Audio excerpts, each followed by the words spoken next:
for Florida too, because it makes it seem as if this storm will move offshore and not make a direct impact in Florida, but a lot may change within the next 24 to 48 hours. So we are still prepping there because as the storm sits very close to them, we can still expect to see some damaging winds at a Cat 3 to Cat 4 status there before it potentially takes that turn to the north. But this path does take it as a Category 3 storm, eventually up along the South Carolina coastline and to North Carolina coastlines, anywhere from Wilmington all the way up through the Outer Banks as a Category 2 storm. So we're watching this. The sustained winds right now takes us at a Category 4 storm, 150-mile-an-hour winds at the upper end of a Cat 4. We may see this intensify through tomorrow, and then likely the storm is going to encounter some shear as it approaches the coastline of Florida. We're looking at this storm continuing on a path to the west, steered by these weak currents, and aloft we'll have that ridge of high pressure begin to weaken, and that will allow that turn to the north. But when that happens is still very concerning because we don't know for certain that we're going to see this storm make a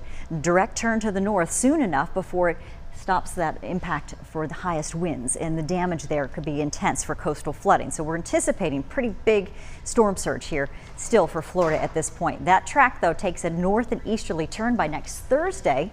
We could be dealing with the eye just offshore or somewhere close inland. From New Bern through Wilmington, Oak Island would be impacted. Surf City, we're talking all the way up through Cape Hatteras, Nags Head, and even as far as Virginia Beach. So we're anticipating storm surge now potentially along the coast, even if we don't have a direct path, and even if this moves a little bit farther east, we're going to see something here with at least rains along our North Carolina coastline. Hurricane hunters have been into the storm, have seen that the pressure has dropped, and we're also seeing very impressive eye wall features on our satellite imagery. So forecast models, some of them suggesting that there may be an even farther path off the east coast. This could help us out significantly in terms of reducing the impact in North Carolina. However, can't rule it out, and especially if it takes that track up along the coast, that changes the impacts here when it comes to rain and wind. The northeastern quadrant could take most of the worst rain and wind offshore. That would be a better scenario for us, but depending on the track, of course, and the adjustments that need to be made within the next few days, we do have to prep here in North Carolina, which many people have already started doing. Gusts 185 miles an hour in the center of the storm, 190 on the outside of the storm.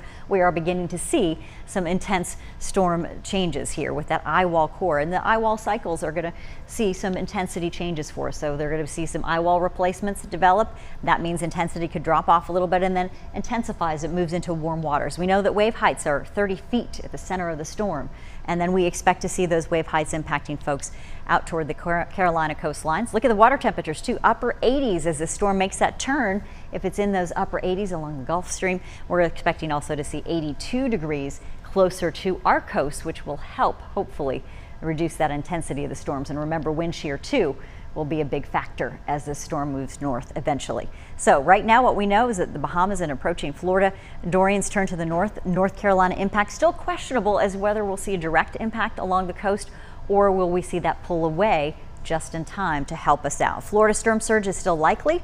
Track uncertainties remain, and those forecast challenges include a lot of things, and time over that water is going to determine the category, especially as it moves over those warmer waters in the upper 80s.